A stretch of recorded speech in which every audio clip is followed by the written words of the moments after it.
কিন্তু আল্লাহর নবী রাহমাতুল লিল আলামিন নবী সার্টিফিকেট দিয়ে দিয়েছেন, যদি কোন বান্দা কোন ব্যক্তি যদি মায়ের দিকে মহব্বতের দৃষ্টিতে তাকায়, একটু মায়ের দৃষ্টিতে তাকায়, সঙ্গে সঙ্গে আল্লাহর রহমতে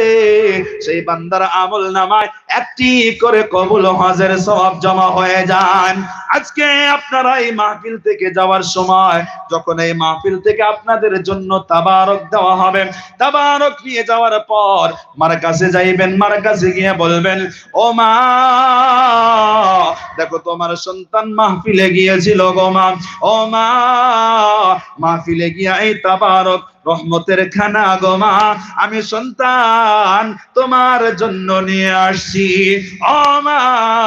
মাহফিলে যাওয়ার পর আমি সন্তান তোমাকে ভুলে যাই নাই। এমন ভাবে একবার মায়ের কাছে কোনো বস্তু নিয়ে দেখেন, আল্লাহর কসম করে বলতেছি